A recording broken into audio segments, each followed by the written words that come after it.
Pada hari ini saya akan menjelaskan menerapkan prosedur pencatatan surat atau dokumen.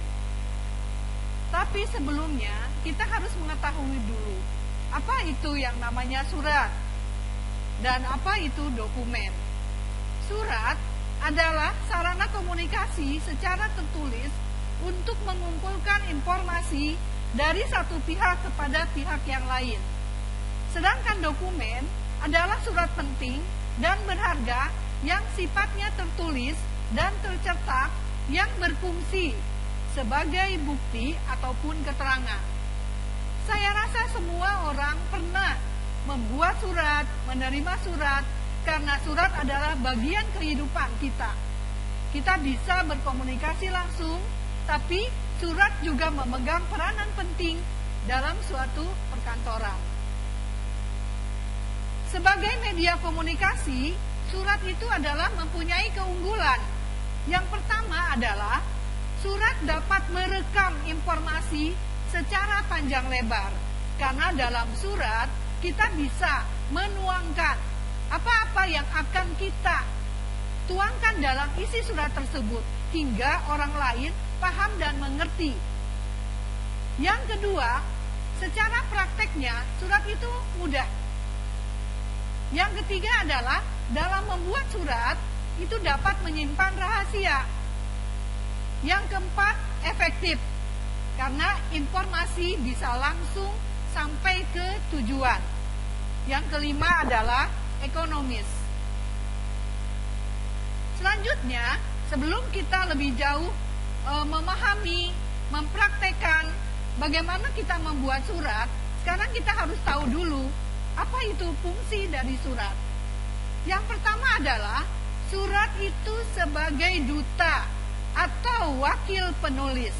Kira-kira kalau anak zaman sekarang bilangnya seolah-olah engkau hadir di hadapan saya.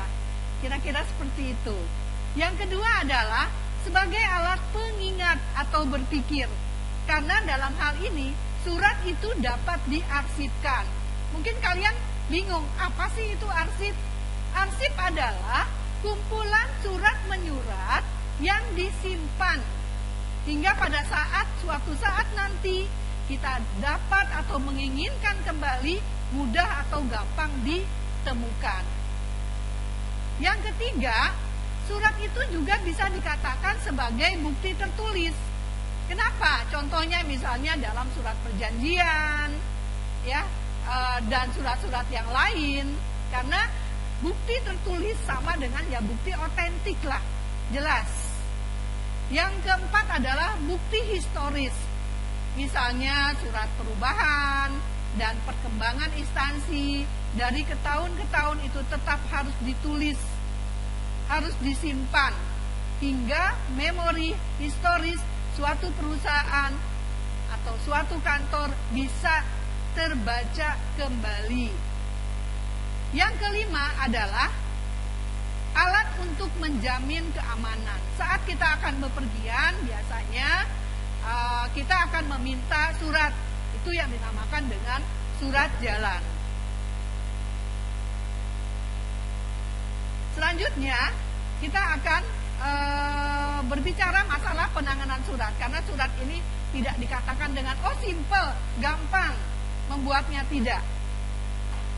Dalam penanganan surat, kita harus mengetahui penataan surat mulai dari penerimaan surat masuk, penerimaan surat keluar, pengelolaan, penyelesaian, sampai dengan surat itu disimpan. Pada saat kita akan membuat surat, kita harus tahu dulu bentuk yang mana yang akan kita pergunakan. Dalam macam-macam bentuk surat, yang pertama yang harus kalian kenali adalah contoh. Pertama, bentuk full block style adalah bentuk lurus penuh yang mulai dari tanggal sampai dengan kaki surat itu berada di sebelah kiri full. Yang kedua adalah bentuk blok, ya. Yang ketiga semi block, yang keempat hanging paragraph. paragraf atau dikatakan dengan bentuk menggantung. Yang kelima adalah bentuk indentit, dan yang keenam adalah ofisial. Ofisial ini biasanya dipakai pada instansi-instansi pemerintah, ya, karena biasa dikatakan dengan bentuk resmi. Selanjutnya, Bu Lina, bagaimana sih kita akan bisa mempraktekkan? Apakah setiap perusahaan itu pasti sama bentuk suratnya, menggunakan bentuk full, block, atau semi? Tidak, tergantung dari perusahaan itu mau menggunakan bentuk apa. Misalnya perusahaan A condong lebih suka menggunakan bentuk semi block, perusahaan B condong menggunakan bentuk block. Tapi biasanya untuk yang sifatnya resmi,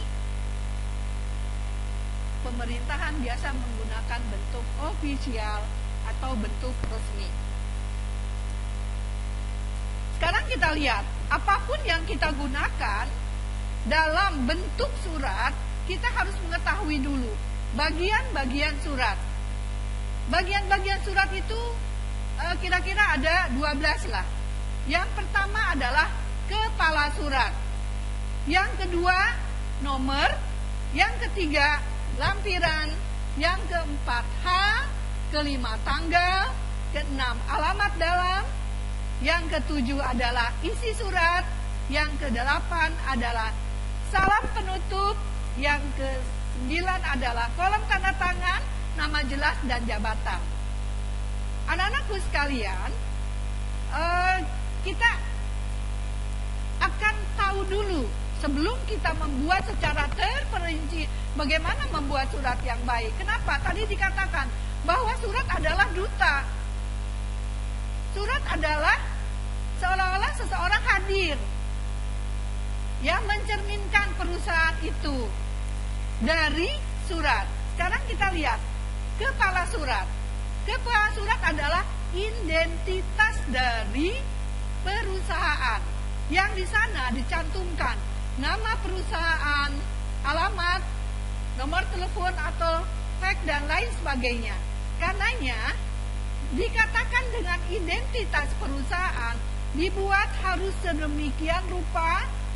Intinya pada saat kita mengetik pun, kita membuat surat melalui manual, tulisan tangan pun harus dibuat lebih menonjol daripada bagian-bagian yang lain. Karena biasanya kalau misalnya membuat kepala surat, biasanya di tengah-tengah, ya, centering vertikal dan horizontal. Diperhatikan juga bentuk karakter hurufnya, ya, berapa karakter huruf yang akan kita gunakan. Jadi dibilang ini lebih menonjol, lebih besar daripada yang lain. Yang kedua adalah nomor. Dari nomor ini kita bisa mengetahui sudah sampai berapa nomor pada hari ini. Tujuannya untuk apa? Karena dalam lingkup lalu lintas persuratan di perusahaan, kita akan tahu pada hari ini sudah nomor berapa, ya, kodenya apa. Contoh misalkan nomor surat 10 garing, ya, kode garing, kode perusahaan garing, bulan dan tahun. Itu menandakan bahwa 10 adalah nomor surat yang akan dikeluarkan. Selanjutnya besok misalkan kalau kita akan membuat surat lagi, atau hari ini ada beberapa surat yang kita akan buat, berarti 10, 11 nomor yang selanjutnya, atau ada lagi kita akan membuat surat 12, begitu seharusnya. Karena ini berkaitan dengan surat keluar, ya, nanti kaitannya ke arsip, ya. Jadi kita tinggal lihat, oh iya hari ini sudah 10, berarti hari ini jam sekian kita membuat lagi, 11. Tapi kode itu tetap akan berbeda tergantung dari maksud isi surat tersebut.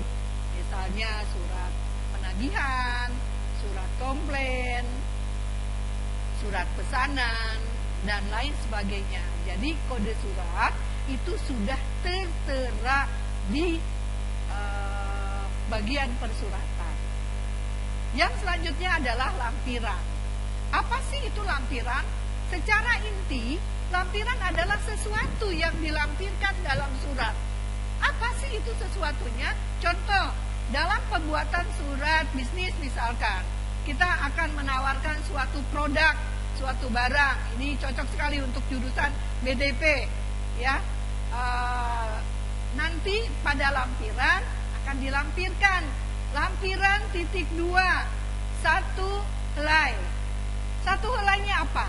Bisa satu helai itu berupa produk yang akan ditawarkan, gambar-gambar yang akan ditawarkan, dan lain sebagainya.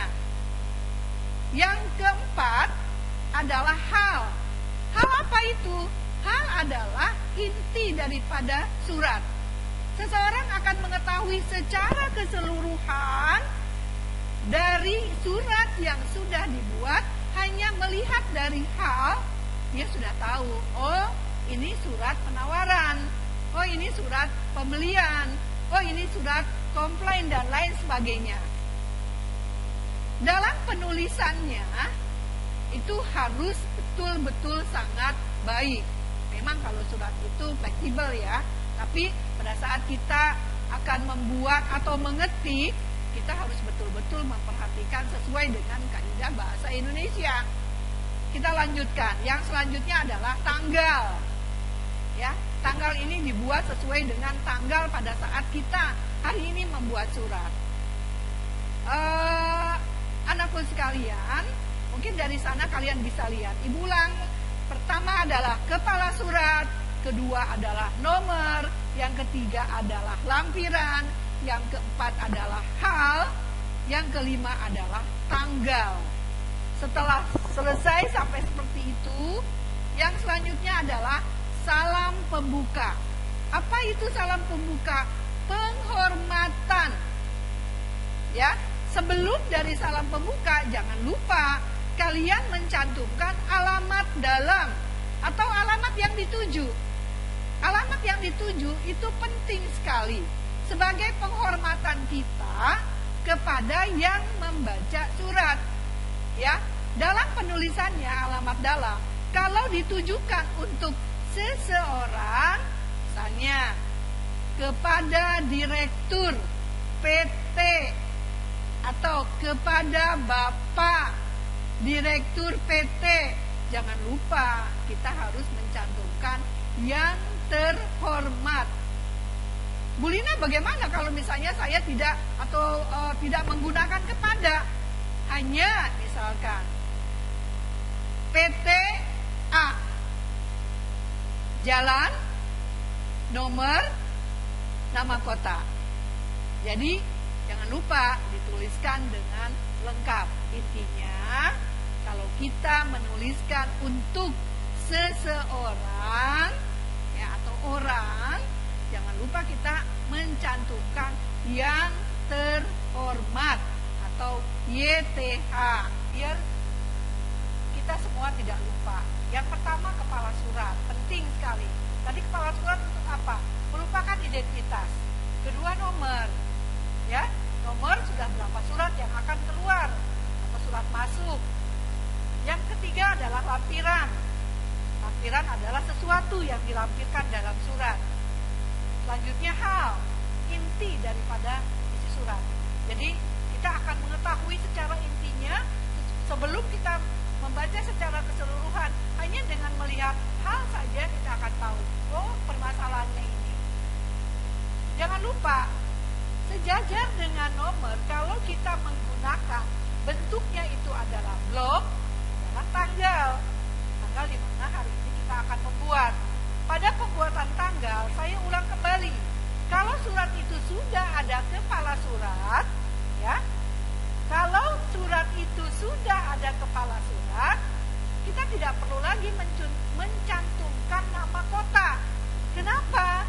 Karena dalam kepala surat itu sudah ada. Jadi cukup tanggal, bulan, dan tahun. Untuk bulan, usahakan jangan disingkat. Misalnya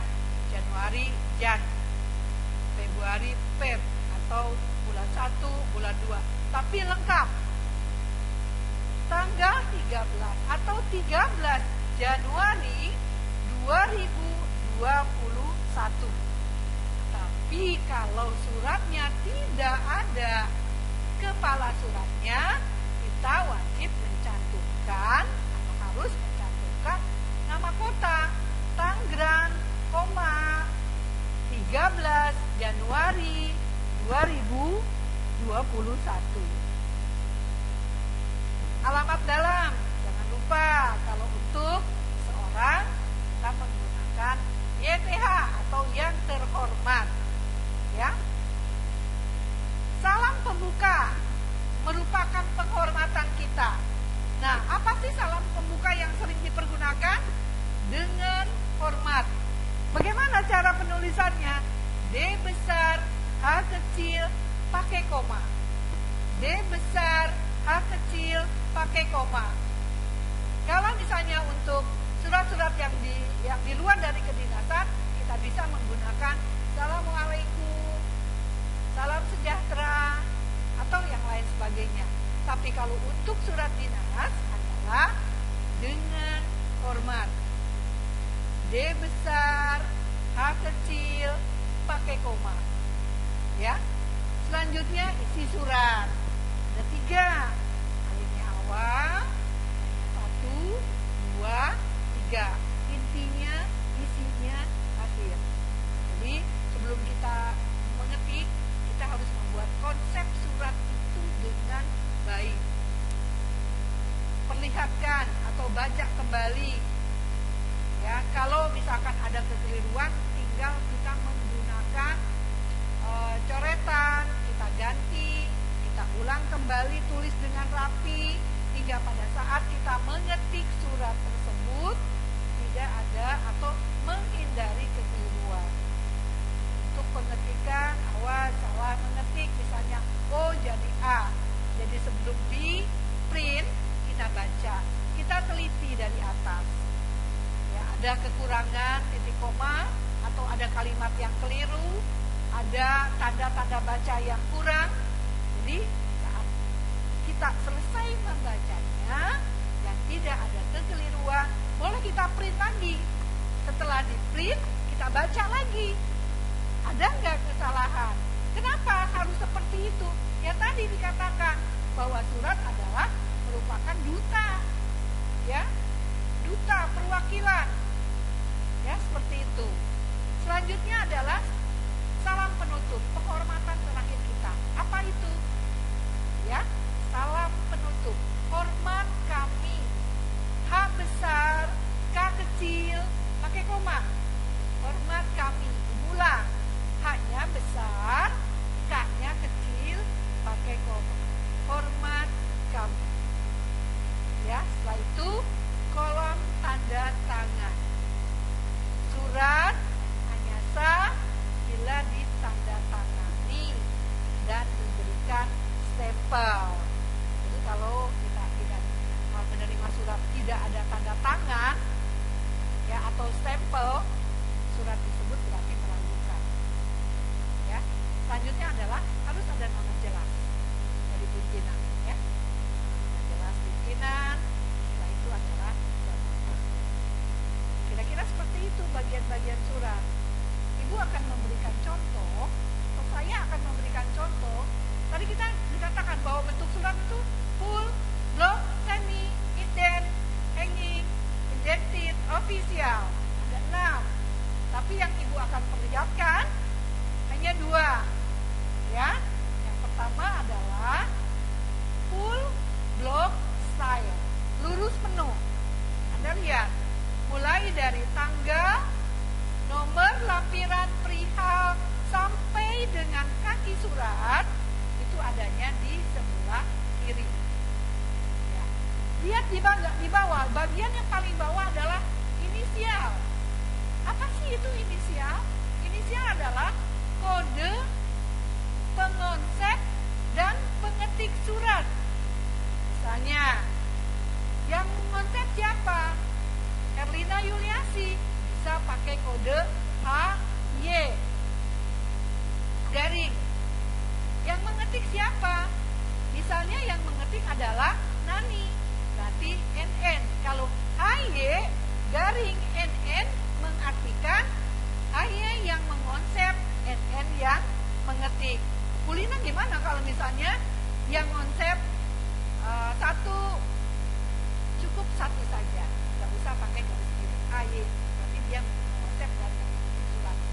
lupa. Ya, jangan lupa. Jadi biasanya kalau surat ofisial itu yang paling bawah ada tembusan. Ya, disertakan tembusan. Ya, seperti itu. Ini adalah bentuk full block style. Yang selanjutnya adalah bentuk block style. Lihat dari kepala surat selesai, nomor sejajar dengan tanggal. Ya, mengetikkan tanggal nanti kita akan jelaskan lagi nih. Biasanya tanggal itu biasanya di tengah-tengah surat. Jadi lihat lebar kertas suratnya. Ya, selanjutnya nomor sejajar dengan tanggal, lampiran, perihal, alamat dalam, salam pembuka, isi surat, salam penutup sejajar dengan tanggal, kolom tanda tangan, nama jelas, jabatan, inisial. Ya, seperti itu. Anak-anakku sekalian, pada hari ini saya cukupkan sampai dengan bentuk surat block style. Ya, pada kesempatan pertemuan selanjutnya akan Ibu jelaskan lebih terperinci lagi. Mohon maaf bila ada kekurangan. Wassalamualaikum warahmatullahi wabarakatuh. Salam sehat. Selanjutnya apa? Salam pembuka. Tadi dari awal saya katakan, salam pembuka itu merupakan penghormatan. Penghormatan kita kepada orang yang akan membaca.